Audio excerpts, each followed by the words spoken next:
سے وعدہ کر کے پھر جاؤ گے تو نفاق دل میں ڈالے گا اللہ۔ یہ سورہ توبہ کی آیات 75، 76، 77 کا مطالعہ کبھی۔ آج پوری قوم منافق قوم، اللہ ہمارا دستور منافقت کا پرندہ ہے۔ منافق کون ہوتا تھا؟ بظاہر قانونی طور پہ مسلمان، حقیقت میں کافر۔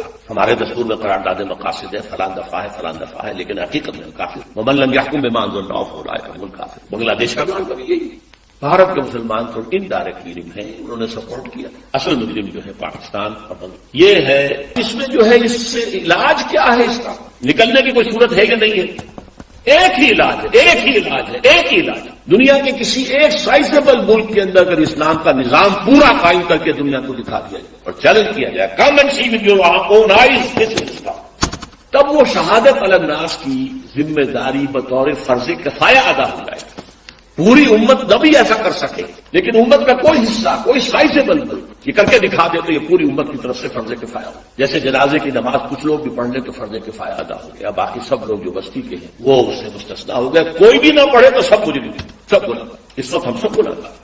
لیکن یہ کہ یہ 40 کروڑ کے قریب مسلمان جو میں نے آپ کو بتایا پاکستان، بھارت اور بنگلہ دیش میں ہیں، 30 کروڑ مسلمان عالم عرب کے ہیں، 40 یہ باقی اور ہے مختلف متفرق 70 کروڑ، یہ 30 رہتا۔ اگر ہم کسی بھی خطے میں وہ اسلام کا نظام قائم کر کے دکھا دیں تو بحیثیت امت مسلمہ جو ہمارا فرض منصبی تھا، لِتَكُونُوا شُهَدَاءَ عَلَى النَّاسِ، لوگوں پر گواہی دو، یہ ہے اللہ کا دین، آؤ دیکھو، تو اللہ کا یہ عذاب ختم ہوگا۔ صورتحال یہ میں نے ذرا عالمی سطح پر بات کی ہے۔ اب آئیے پاکستان، میں آج بھی اس کا قائل ہوں کہ پاکستان اسی کام کے لیے قائم ہوا تھا۔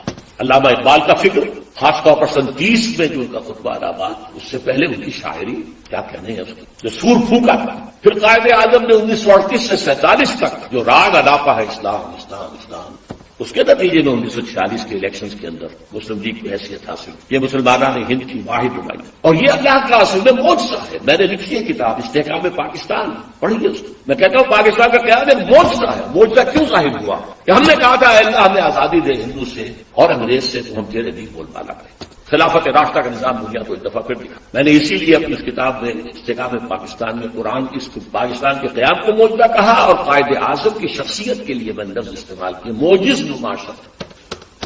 لیکن افسوس کہ ہماری پہلی نسل جو ہے وہ اس میں بالکل ناکام ہے، وعدہ خلاف ہے۔ ہم نے بھی واشنگٹن کی طرف اپنا قبلہ سیدھا رکھا، مغربی تہذیب و کلچر کے لیے دروازے، امریکہ کی عالمی پالیسیوں کا ایک اعلی کار۔ یہ پوری پاکستان کی تاریخ ہے، یہ آج کی بات نہیں، یہ صرف مشرف کی بات نہیں، پوری پاکستان کی تاریخ۔ بہرحال یہ جو سزا کا معاملہ تھا، یہ منافقت کی شکل میں جو سزا ہمیں مل گئی، اور ایک بہت بڑا وار 1971 میں پاکستان 2 لاکھ افراد مارے گئے، 93,000 ہمارا قیدی اس ہندو کے قید میں گیا جن میں ہم نے کئی ہزار کئی 800 پاکستان، مشرقی پاکستان نہیں رہا بنگلہ۔ لیکن آج سے کچھ 20 سال پہلے جب پاکستان کی عمر 40 برس ہوا چاہتی تھی قمری حساب سے، میرے دل میں امید کا ایک چراغ روشن، پاکستان کے مستقبل کے بارے میں رجائیت، امید، اور وہ خاص اس حوالے سے تھا کہ ایک فرد کی بھی اصل میچورٹی کی عمر قرآن مجید کے ان سے 40 برس ہے۔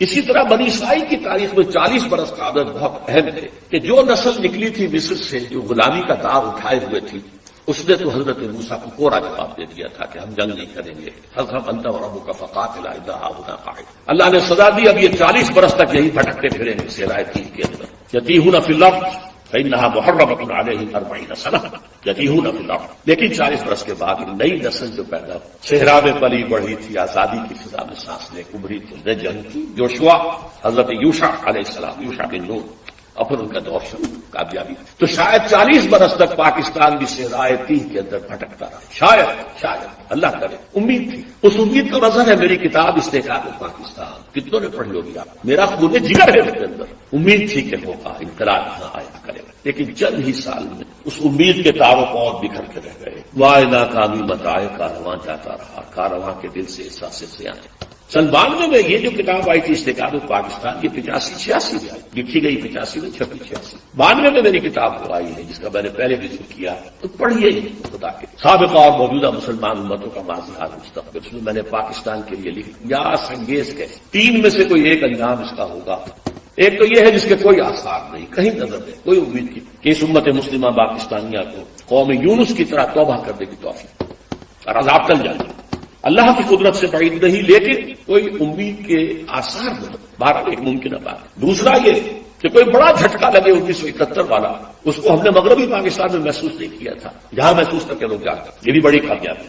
اگر عثمانیوں پر کوہ غم ٹوٹا تو کیا غم ہے، انہیں 7,000 انجم سے ہوتی ہے صاحب کا۔ اور تیسرا میں نے لکھا ہے، آج بھی پڑھ لیجیے، 92 کی چھپی کتاب، تیسرا امکان یہ ہے کہ بھارت پاکستان کو فتح کرے، کروڑوں مسلمانوں کو قتل کرے، اپنی 1000 سالہ غلامی کا پورا انتقام، اپنے انتقام کی پیاس کو بجھانے کے بعد، لیکن اس کے بعد پھر انشاءاللہ وہ ایمان اور فتنہ تاتار کی تاریخ دوبارہ دہرائی جائے گی۔ کروڑوں مسلمان ان کے ہاتھوں قتل ہوا، کروڑوں، پھر اسلام نے انہیں فتح کر لیا، وہ مسلمان ہو گئے، اور پھر عظیم ترین مملکتیں پوری دنیا کے اندر ترکوں نے پائی، ترکان تیموری ہندوستان، ترکان صفوی ایران، اور ترکان عثمانی کی تو کیا بات ہے۔ اناطولیہ سے شروع ہو کر ترکی جو ہے اس کا بھی ایشیائی حصہ صرف ان کے پاس تھا، پھر جو ان کا فتوحات ہوئی، یورپ کا تقریباً آدھا مشرقی یورپ ان کے تحت ہے۔ آیا فتنہ تاتار کے افسانے سے فاصبہ مل گئے کعبے کو سلم، وہی جو قاتل تھے، سفاک تھے، پورے شہر کے لوگوں کی آبادی کو ختم کر کے اور ان کی گردنیں علیحدہ کر کے، ان گردنوں کو، سروں کو، سریوں کو جمع کر کے ایک پہاڑی کی شکل دے کر اس کے اوپر تخت جما کر ایک تاتاری وحشی سردار شراب، چشمے فلک نے یہ منظر بھی دیکھے ہیں۔ بہرحال یہ 3 جو آپشنز میں نے 92 میں کہے تھے، آج اور بدقسمتی سما بدقسمت، آج حالات اس سے بھی زیادہ دور۔ آج سے 2 یا 2.5 سال پہلے میں نے تقریریں کی تھی، تو آپ نے وہ بھی نہیں پڑھی۔ ایک تو عالمی سطح پر موجودہ عالمی حالات میں اسلام کا مستقبل، اور ایک پاکستان کے وجود کو لاحق خطرات و خدشات۔ حالانکہ اس کے لیے تقریر کا میں نے اشتہار دیا تھا، اس میں عنوان کچھ کیا پاکستان کے خاتمے کی الٹی گن شروع ہو چکی۔ اس وقت مجھ پر خاصی مایوسی کا بنا، پاکستان کے مستقبل 3 سال پہلے کی بات، جو کہ تو قائم میں کوئی فرق مانن پاکستان ختم ہو چکا ہے، ایک انڈیپینڈنٹ ساورن اسٹیٹ کی حیثیت نہیں رہی ہے۔ آپ اب اس وقت جو ہے امریکہ کے لیے پالک ہے، اللہ خیر۔ شروع سے جو چیز چلی آ رہی تھی وہ آپ اپنے کلائمس کو، بش صاحب کیا کر کے گئے، کشمیر بھول جاؤ، ذکر بھی نہیں، نہ انڈیا میں ذکر کیا نہیں آئی، ابھی تمہیں اور بہت کچھ کرنا ہے، بھارت سے معاہدہ ہوا، تم سے نہیں ہو سکتا، بھارت بہت بڑی ہے۔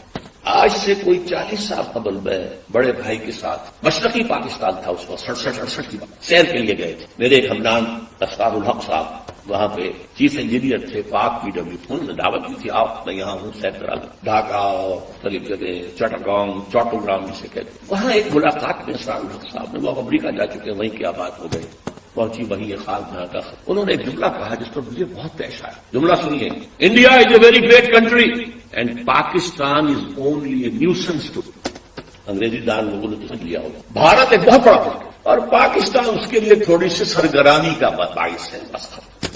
آج یہ جملہ 100% آپ کے نگاہوں میں، اگر آنکھیں بند کیے رکھیں تو اور بات ہے، اگر حالات کے رخ کو نہ پہچاننا چاہیں، لگے رہے اپنے دھندوں میں، کاروبار میں، اللہ خیر، ورنہ صورتحال یہ الٹی گنتی شروع ہو چکی۔ لیکن اس سب کے باوجود ابھی امید کا چراغ میرا گل نہیں، مدھم پڑ گیا ہے، ٹمٹما رہا ہے، لیکن میرا ایک جو امید کا سہارا ہے وہ 400 برس کی تاریخ ہے بھارت ہندوستان، جس کے کوئی منطقی تقاضے نظر آتے ہیں، اور مستقبل کی پیشین گوئیاں ہیں محمد رسول اللہ صلی اللہ علیہ وسلم، تو یا ماضی میں روشنی نظر آتی ہے یا حال میں نہیں، کچھ we have been got to size.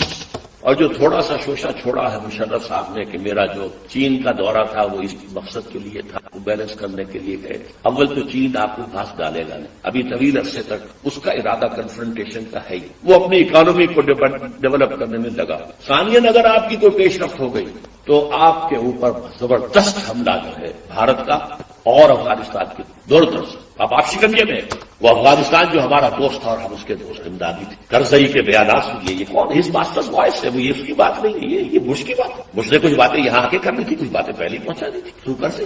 آج سے 2-3 مہینے پہلے ایک انٹرویو چھپا تھا اکرم ذکی صاحب کا، جو ڈپلومیٹ بھی رہے ہیں اور بیوروکریٹ بھی رہے ہیں، یہ قومی ڈائجسٹ میں ان کا انٹرویو چھپا تھا، اور انہوں نے یہ کہا تھا، لکھ کے رکھ لو، ان قریب بھارت پاکستان پر بہت بڑا حملہ۔ اگر ذرا بھی محسوس ہوا کہ چائنا اور پاکستان اور قریب آ رہے ہیں تو یہ کانٹا پھر نکال دینا پڑے گا، یہ تو پھر بہت بڑی بات بن جائے گی، یہ تو کانٹا ہوگا پھر در میں۔ بہرحال اس کے باوجود میں آپ سے کہہ رہا ہوں ہے کہ شاید کوئی معجزہ اللہ تعالیٰ کے پاکستان کا قیام بھی معجزہ تھا، اور پھر تاکاریوں کا معجزہ کچھ تھا، اب بھی معجزہ ہو سکتا ہے، تاکاریوں کی تاریخ جو ہے دہرائی جا سکتی ہے، اور پھر لیکن اسی خطے سے اسلام کا انجام ہوگا، چاہے ہمارے کروڑوں مر جائیں اور اس کے بعد ہندو مسلمان۔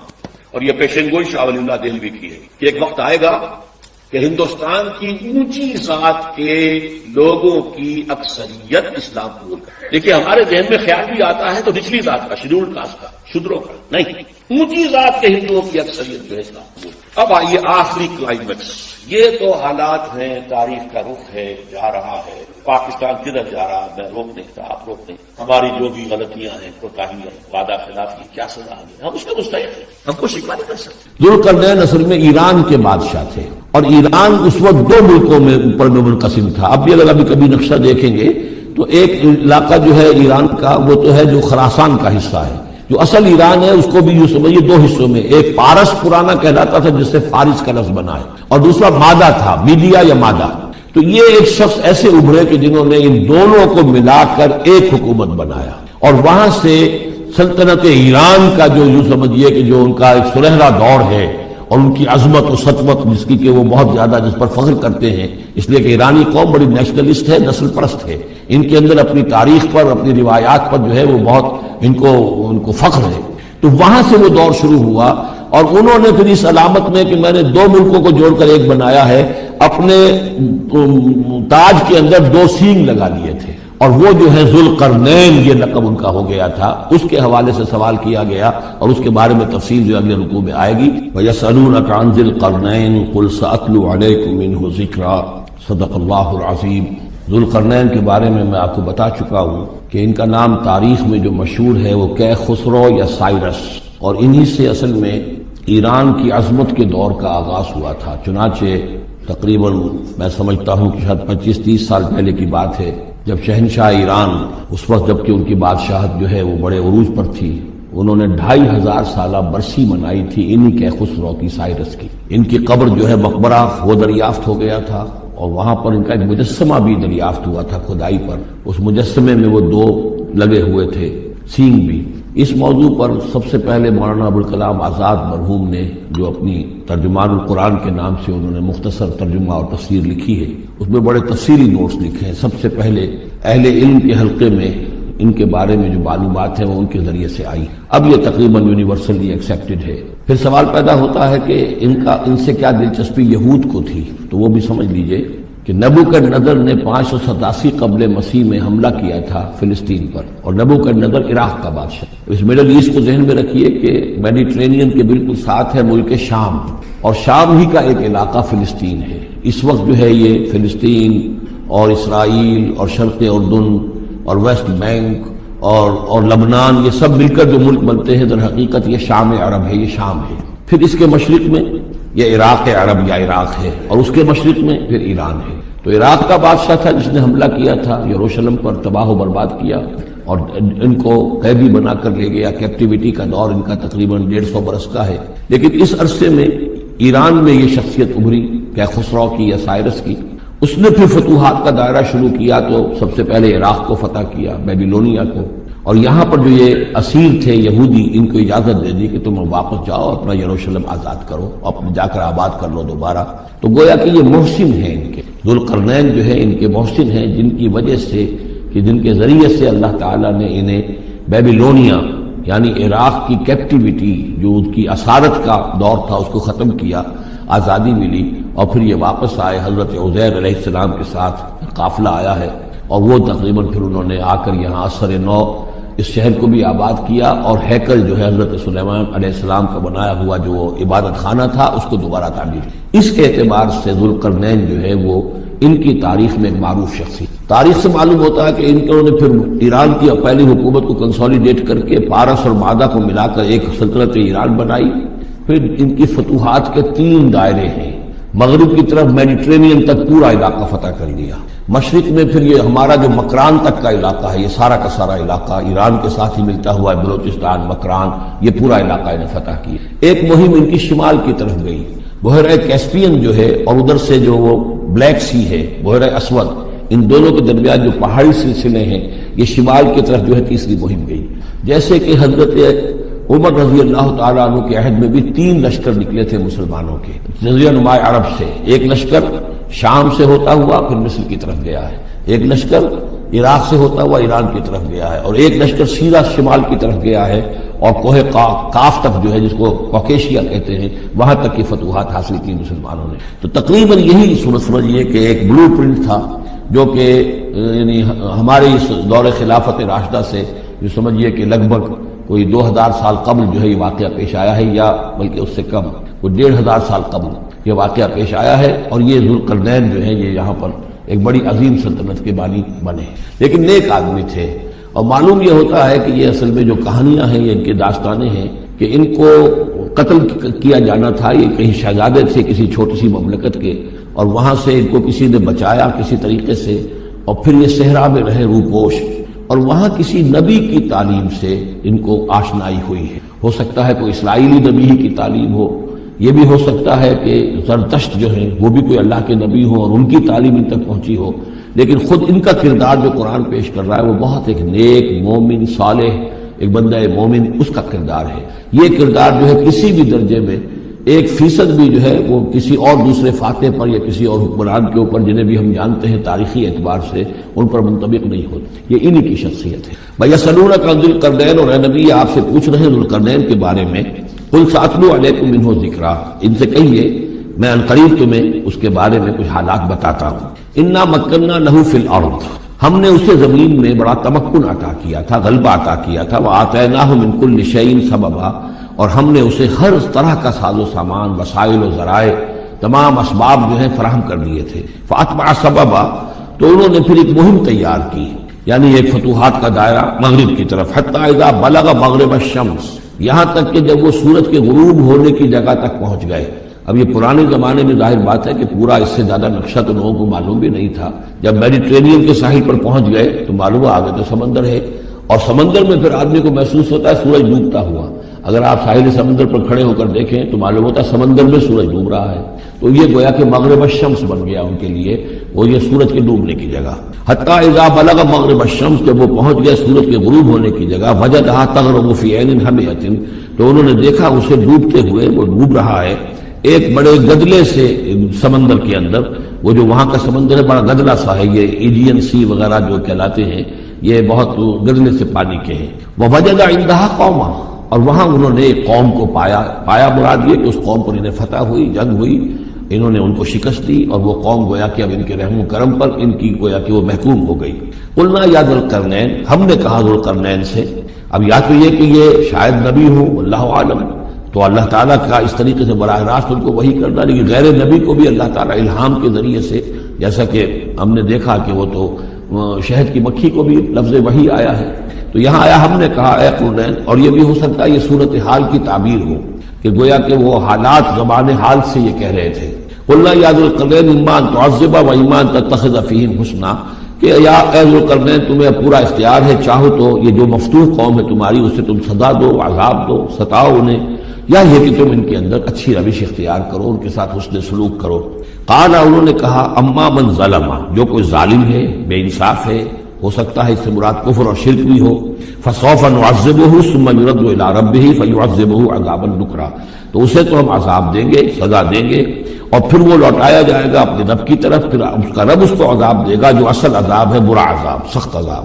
واما من آمن وعمل صالحا، اور جو لوگ ایمان لائیں گے اور یقین کریں گے حقائق پر، اللہ کو مانیں گے، وعمل صالحا، اور نیک عمل کریں گے، فلہ جزاء الحسنی، تو اس کو ہم اچھا بدلہ بھی دیں گے، وسنقول لہ من امرنا یسرا، اور اس سے ہم اپنے معاملے میں بھی نرم بات کریں گے، یعنی یہ کہ ان سے ٹیکس اگر لینے ہیں تو نرمی کے ساتھ لیں گے، جو مفتوحہ ممالک کے ساتھ معاملہ ہوتا ہے تو ہم ان کے ساتھ نرمی کا سلوک کریں گے جو ایمان لے آئیں گے۔ ثم اتبع سبابا، مغرب کی طرف سے فارغ ہو کر پھر اب یہ مشرق کی طرف گئے، پھر انہوں نے ایک اور مہم کا بندوبست کیا۔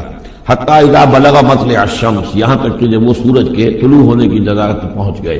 اب یہ جہاں تک تاریخی طور پر ثابت ہے وہ صرف مکران کے علاقے تک اتنی دور تک آئے ہیں، واللہ عالم، ہو سکتا ہے کہ مکران کے ساحل پر کھڑے ہو کر بھی انہیں محسوس ہوا ہو کہ بس اب یہ سورج جو ہے غروب ہو رہا ہے یا طلوع ہو رہا ہے وہاں سے، مطلع الشمس۔ تو وہاں جب پہنچے، وجدہا تطلع علی قوم لم نجعل لہم من دونہا سترا، تو انہوں نے پایا اس کو کہ وہ طلوع ہوتا ہے ایک ایسی قوم پر کہ جس کے لیے ہم نے آفتاب سے کوئی اوٹ نہیں رکھی ہے، یعنی یہاں کے جو قبائل تھے، گیڈروسیا وغیرہ یہ کہلاتا تھا اس زمانے کے اندر، یہ وحشی قبائل تھے، ان کو ابھی چھت بنانے کا فن نہیں آیا تھا. یعنی گھر جو ہوتے تھے اس میں دیواریں کھڑی ہوتی تھی کہ جو خالی پلاٹ ہے زمین کا اس میں یہ دیوار کھڑی ہے، یہ میرا گھر ہے، تمہارا گھر ہے. گھر میں چھت وغیرہ کا بھی کوئی تصور ان کے یہاں نہیں تھا. ظاہر بات ہے کہ چھت ڈالنا جو ہے یہ تو ایک تمدن کے ارتقاء کے دور کی علامت ہے. تو وہ بغیر کسی سورج کے سائے کے وہ اپنی زندگی گزارتے تھے. کذالک ایسا ہی ہوا وہاں بھی، یعنی جو پہلے ہوا تھا کہ یہاں بھی معاملہ وہی ہوا کہ اللہ تعالیٰ نے اختیار مطلق انہیں دیا، فتح دی، لیکن انہوں نے یہاں بھی یہی کہا کہ جو نیک لوگ ہوں گے ان کے ساتھ ہم نرمی کریں گے اور جو شریر ہوں گے ان کو سخت سزا دیں گے. وقد احطنا بما لديه خبرا، اور ہمیں پوری طرح معلوم ہے کہ جو وہاں اس کی خبر ہوئی اور جو بھی حالات وہاں گزرے، جو ماجرا وہاں ہوا.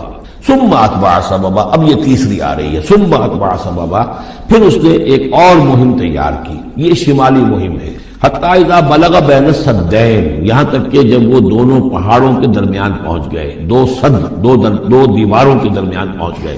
تو یہ سمجھ لیجئے بحیرہ کیسپیئن داہلی طرف ہے، مشرق میں بحر اسود، اس کے درمیان یہ سلسلہ کوہ ہے اور یہ پیرلل چلتے ہیں دو اور ان کے درمیان سے پھر وہ درے ہیں کہ جن میں سے ہو کر شمالی علاقے سے جو وحشی قبائل تھے وہ آ کر یہاں حملہ کرتے تھے، تاخت و تاراج کرتے تھے، لوٹ مار کر کے چلے جاتے تھے، جن کو یاجوج ماجوج کہا گیا ہے. حتی اذا بلغ بین السدین، جبکہ یہ پہنچے ان دونوں دیواروں کے درمیان. وجد من دونہما قوما، تو انہوں نے پایا ان دونوں کے برے ایسے لوگوں کو، لا یکادون یفقہون قولا، یہ لوگ بھی ایسے تھے غیر متمدن، کوئی بات سمجھتے نہیں تھے، یعنی زبان ایسی ہوگی کہ جو ان کی سمجھ میں نہیں آ رہی تھی، لیکن یہ کہ کسی نہ کسی ذریعے سے انہوں نے اپنا ایک مطلب، اپنی ایک عرضداشت پیش کی.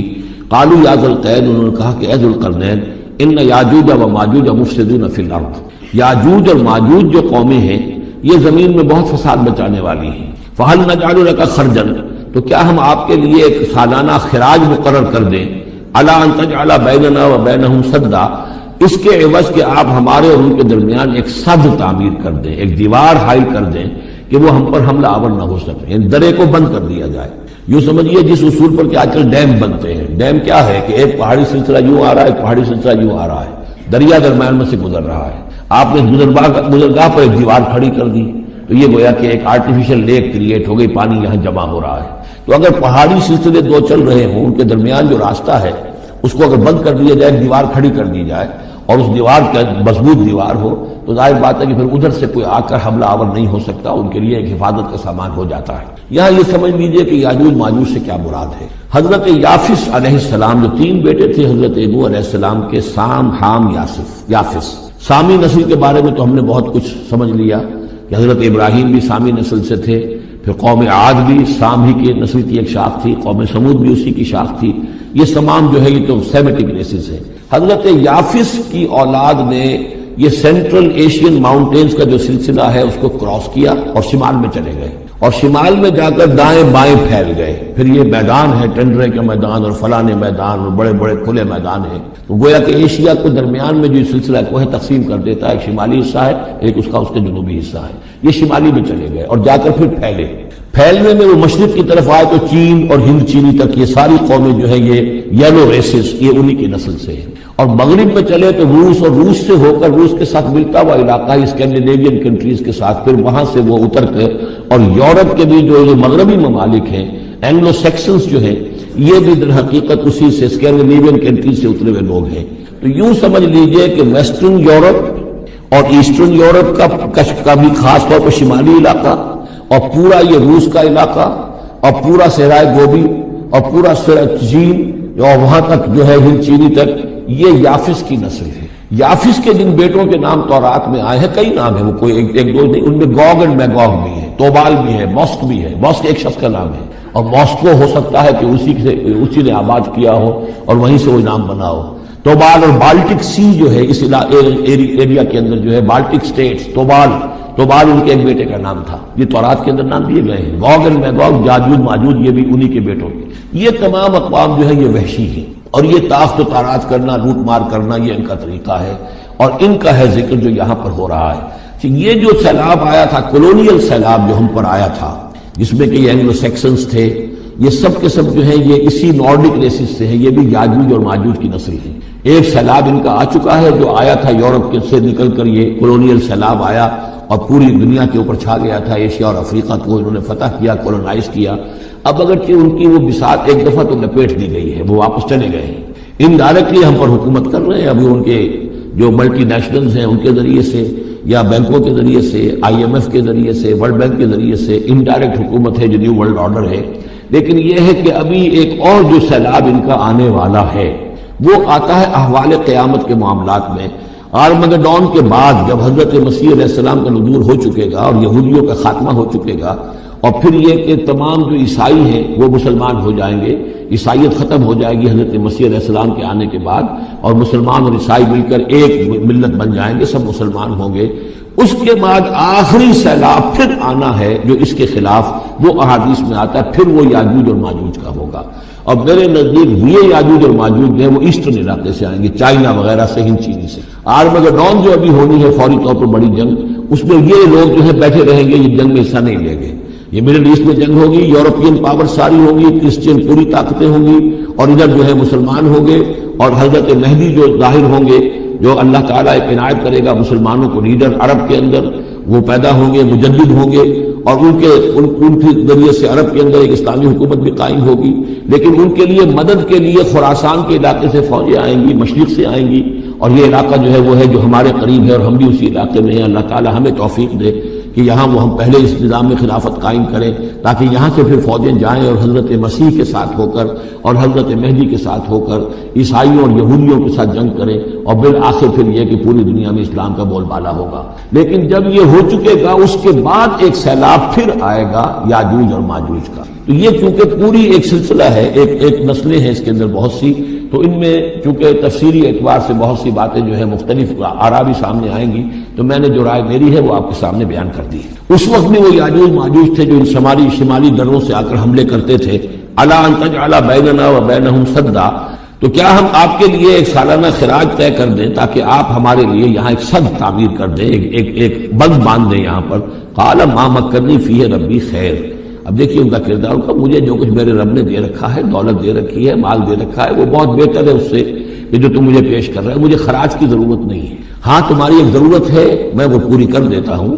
فاعینونی بقوت، مجھے مین پاور فراہم کرو، باقی ساری سامان جو ہے میں فراہم کر لوں گا، لیکن بہرحال اس کو بنانے کے لیے، دیوار بنانے کے لیے اور دونوں پہاڑوں کے درمیان اتنی بڑی جو سد تعمیر کرنے کے لیے جو مین پاور چاہیے، اعینونی بقوت، تو محنت کے ذریعے سے، مین پاور کے ذریعے سے میری مدد کرو. اجعل بینکم وبینہم ردما، میں ان کے اور تمہارے درمیان ایک موٹی دیوار بنا دوں گا. آتونی زبر الحدید، لاؤ میرے پاس تختے لوہے کے. حتی اذا ساوا بین الصدفین، یہاں تک کہ جب دونوں جو اونچانے تھیں اس کے درمیان کا پورا علاقہ پر ہو گیا، بھر گیا، وہ لوہے کے تختے جو ہیں اس کے اندر بھرے جا رہے ہیں. حتی اذا ساوا، برابر کر دیا دونوں پھانکوں تو پہاڑ کی. قال انفخوا، اب ان کا کہ آگ جلاؤ اس کے نیچے. وہ دہکا دی بھٹی جس سے کہ وہ لوہا گرم ہوا اور لوہے کی تختے جو ہیں وہ گرم ہو گئے. حتی اذا جعلہ نارا، جبکہ وہ سارے کے سارے لوہے کے جو تپ گئے خود اور سرخ ہو گئے. قال آتونی افرغ علیہ قطرہ، تو کہا لاؤ میرے پاس پگھلا ہوا تانبا کے میں اس کے اوپر انڈھیل دوں. تو اس طریقے سے گرین فورس کانکریٹ سے بھی 10 گنا سمجھیے مضبوط شہر انہوں نے بنا دی کہ اس میں لوہا اور پھر لوہا سیسا یا تانبا پلایا ہوا. تو اس طریقے سے ایک بڑی مضبوط دیوار قائم کر دی. اس دیوار کے جو آثار اب بھی موجود ہیں، دیوار تو موجود نہیں ہے، یہ داریاد اور دربند کے درمیان یہ کشادہ راستہ ہے اب بھی، یہ ویسٹ کوسٹ جو ہے کیسپین کا اس کے ساتھ. اس کی لمبائی 50 میل اور اس کی اونچائی 29 فٹ اور 10 فٹ چوڑی یہ دیوار تھی جو اس وقت بنی ہے. یعنی جس طریقے سے کہ بنتے ہیں بڑے بڑے بند، ان سے بھی بڑی یہ سد تعبیر کی گئی. فرماتے ہیں قال رسول اللہ صلی اللہ علیہ وسلم کل سلامہ من الناس علیہ صدقۃ کل یوم تطلع فیہ الشمس. انسانوں کے ہر جوڑ پر ایک صدقہ واجب ہے، ہر روز جو طلوع ہوتا ہے تو ہر جوڑ کا صدقہ. یہ انگلی کا جوڑ ہی اگر لاک ہو جاتا، آج صبح آپ اٹھتے ہو یہ لاک ہے تو کیا ہوتا، گھٹنا لاک ہو جاتا، کونی لاک ہو جاتی. صبح تو انسان اٹھے کہ میں بھلا چنگا ہوں. کل یوم تطلع فیہ الشمس، ہر دن جو سورج جو ہے طلوع ہوتا ہے اس میں ہر جوڑ پر ایک صدقہ واجب. اس کو شیخ صافی نے بہت خوبی سے کہا ہے. ہر سانس جب انسان کے اندر جاتا ہے موجب تقویت ہوتا ہے. تو آکسیجن گئی، قوت ملی، اسی کو برن کریں گے انرجی ملے گی. سانس باہر نکلتا ہے، یہ صفائی کا ذریعہ بنتا ہے، کاربن ڈائی آکسائڈ اور بہت سی چیز نکل گئی. بس بر ہر نفس 2 شکر واجب ہے. ہر سانس پر 2 مرتبہ شکر کرنا چاہیے. ہر سانس اندر گیا موجب تقویت، باہر بنا موجب تنقیح، لہذا پس بر ہر نفس 2 شکر واجب. تقریباً اسی طرح کا یہ معاملہ ہے. لیکن اب یہ کیسے صدقے ہوں گے؟ اس صدقے ہی کے جیسے کہ پہلے آ چکا ہے، اسی کی یہ تعریف میں ہے. تعدل بین اثنین صدقہ، 2 آدمیوں کے درمیان عدل کراؤ، فیصلہ کرا دو عدل کے ساتھ، یہ بھی صدقہ ہے. تعین الرجل فی دابتہ فتحملہ علیہا اور ترفع لہ علیہا متاعہ صدقۃ، اور تم مدد کرو کسی انسان کی اس کی سواری کے معاملے میں کہ اسے اس پر چڑھنے میں مدد دو، یا یہ کہ اس کی کوئی چیز، اس کا سامان نیچے سے اٹھا کے پکڑا دو. اونٹ پر سوار ہو گیا ہے، اب نیچے سے سامان پکڑا رہے ہیں، یہ بھی صدقہ ہے. والکلمۃ الطیبۃ صدقۃ، ہر پاک بات جو اپنی زبان سے نکالو گے وہ صدقہ ہے. فلیقل خیرا او لیصمت، بات صحیح کرے، اچھی کہے یا خاموش رہے. ہر اچھی بات جو زبان سے نکل صدقہ ہے. وبکل خطوۃ تمشیھا الی الصلاۃ صدقۃ، اور ہر قدم جو وہ نماز کے لیے جاتا ہے تو اٹھاتا ہے، یہ صدقہ ہے. وتمیت الاذی صدقہ، اور راستے میں سے کوئی اذیت شے کو، اذیت بخش چیز کو دور کرتا ہے. کہیں روڑا پڑا ہوا ہے، کہیں کچھ اور ہے، کوئی ٹھوکر کھا جائے گا، تو ہو سکتا ہے کہ کوئی اندھا گزرے، اس کے لیے کوئی مصیبت ہو جائے، اس کو اگر ہٹاتے ہوئے چلے گئے. زندگی آمد برائے بندگی، زندگی بے بندگی شرمندگی. اور اس میں جو کنفیوژن ہم نے پیدا کر دیا ہے کہ عبادت کو عبادات کے مترادف قرار دے دیا. نماز، روزہ، حج اور زکوٰۃ یہ عبادات ہیں. وہ عبادت جس کے لیے ہمیں پیدا کیا گیا ہے وہ یہ چیزیں نہیں ہیں، وہ ہے پوری زندگی میں ہمہ تن، ہمہ وقت، ہمہ جہت اللہ کی اطاعت. ہر وقت نماز تو نہیں پڑھی جاتی، ہر روز روزہ تو نہیں رکھا جاتا. یہ جو کہا کہ میں نے صرف تمہیں پیدا ہی اس لیے کیا کہ میری عبادت کرو، تو عبادت سے مراد یہ چیزیں نہیں ہو سکتی. یہ در حقیقت اس عبادت کے لیے سپورٹس، جیسے 4 ستون ہیں ان پر چھت ہے، چھت کو سپورٹ دینے کے لیے ستون ہے. ستونوں کی معنویت ہی تب ہے جبکہ چھت ہو، ورنہ کیا کہیں گے کس لیے کھڑے کر دیے 4 ستون؟ پاگل پن ہے کوئی؟ کس لیے؟ What for? جب تک کہ چھت کا تصور نہ ہو. شامیانے کے لیے 4 آپ نے باکس کھڑے کیے ہیں، کس لیے؟ اس شامیانے کو سپورٹ کر دیں. تو اب اس میں جو مضمون آیا وہ یہاں بھی آ گیا اس حدیث میں. تو قرآن مجید کی آیت میں ایاک نعبد و ایاک نستعین، یہ ہے دوسری بات جس پر کہ آج کی ہماری مرکزی جو مضمون ہے وہ یہ حدیث. تجھ ہی سے مدد مانگتے ہیں اور مانگتے رہیں گے. اللہ تعالیٰ سے مدد مانگنا. اب آپ یہ سمجھیے کہ مدد جو مانگی جاتی ہے مختلف الفاظ استعمال ہو سکتے ہیں. استعانت وہ اس حدیث میں بھی آیا، قرآن میں بھی آیا سورہ فاتحہ میں، ایاک نستعین. استمداد مدد طلب کرنا، استنصار نصرت مانگنا، استدعاء کوئی دعا کرنا کسی کام کے لیے، استغاثہ کسی کی دعائی دینا، یہ تمام ایک قبیل کی چیزیں ہیں. ان کو جمع کر دیجیے استعانت. اب استعانت ایک تو ہے عام مادی دنیا کے اصول کے اندر میں کسی سے کہوں بھائی مجھے ذرا پانی پلا دینا، یہ بھی استعانت ہی ہو گئی نا. میں نے اپنی ایک ضرورت کو پورا کرنے کے لیے اسے مدد چاہیے، اس میں کوئی شرط نہیں، کوئی برائی نہیں. معلوم ہے یہ ایک عام مادی قوانین کے تحت ہوگا. یہ علیحدہ بات ہے کہ حضور کے بارے میں یہ آتا ہے صلی اللہ علیہ وسلم کہ آپ کبھی ایسے کام کے لیے بھی کسی کو نہیں کہتے تھے. یہاں تک کہ اگر آپ سواری پر ہوتے تھے اور آپ کا جو کوڑا ہے وہ نیچے گر گیا تو آپ اپنی سواری کو بٹھا کر یا اتر کر خود کوڑا اٹھاتے تھے، کسی سے کہتے نہیں تھے کہ مجھے ذرا اٹھا. تو یہ استدعاء، استعانت، استمداد، اس میں ایک درجے ہیں، بڑے اونچے اونچے درجے بھی ہیں. لیکن عام حالات میں ہم مادی قوانین کے تحت اگر کوئی مدد چاہے کسی سے تو کوئی بری بات نہیں، اس میں کوئی شرک نہیں، اس میں کوئی کفر نہیں. اگرچہ بعض حضرات کے نزدیک اس کا ایک درجہ ہے، وہ میں بعد میں بیان کروں گا. لیکن یہ کہ ماورائی انداز میں کسی غیر مرئی حقیقی یا باہوما شخصیت سے مدد مانگنا یہ شرک. غیر مرئی حقیقی فرشتے ہیں، غیر مرئی ہے حقیقی. باہوما جنہوں نے گاڈ گاڈیسز اور آلہہ بنا لیے، دیویاں دیوتیا بنا لیے، یہ باہوما ان کے وہم کی پیداوار، وہ بھی غیر مرئی. وہ انہوں نے تصویریں بنا دی ہیں پوجنے کے لیے، لیکن وہ یہ کہتے ہیں کہ یہ تصویریں جو ہم نے بنائی ہیں یا یہ مجسمے بنائے ہیں، بت بنائے ہیں، یہ صرف توجہ کے ارتقاء کے لیے ہے، تاکہ پورا مراقبہ کر سکے، ہم اپنی توجہ کو مرکوز کر سکیں۔ ہمیں بھی پتا ہے کہ ان بتوں میں کچھ نہیں ہے۔ ایک عام ہندو ہے بیچارہ، عام جاہل دیہاتی، وہ تو یہی سمجھتا ہوگا کہ اسی میں ہے سب کچھ، اس بت ہی کے اندر ہے۔ لیکن جو پڑھے لکھے ہندو ہیں، جو تعلیم یافتہ لوگ ہیں، ڈاکٹر رادھا کرشنن بہت بڑا فلسفی تھا، جو آپ کو معلوم ہے بھارت کا صدر رہا ہے، بہت بڑا فلسفی، تو اس کی ایک کتاب ہے انڈین فلسفی، اتنی موٹی موٹی 2 جلدیں ہیں اور بڑی باریک لکھائی ہے۔ اس میں اس نے کہا کہ ہم بتوں میں کچھ نہیں سمجھتے، یہ تو صرف کنسنٹریشن، توجہ کو مرکوز کرنے کے لیے ہم نے ان کو بنا لیا ہے، تاکہ ان کے ساتھ ایک ذہنی اور روحانی رشتہ قائم کرنے کے لیے اپنی توجہات کو مرکوز کر سکیں۔ بہرحال یہ میں نے بتایا، ایک ہے غیر مرئی حقیقی، ایک ہے غیر مرئی موہومہ۔ غیر مرئی حقیقی میں فرشتے بھی ہیں، معلوم ہے یہاں موجود ہیں، کرامن کاتبین ہیں، لیکن میں یہ نہیں کہہ سکتا کہ ذرا میری یہ مشکل دور کر دو، اس فرشتے سے میں مخاطب نہیں ہو سکتا، یہ شرک ہو جائے۔ حالانکہ ہمیں معلوم ہے فرشتہ ہے، فرشتے تو اس وقت ہمارے مجمع کو گھیرے ہوئے ہیں۔ حضور کی حدیث، مجتمع قوم فی بیت من بیوت اللہ یتلون کتاب اللہ ویدارسونہ بینہم الا حفتہم الملائکہ وغشیتہم الرحمہ۔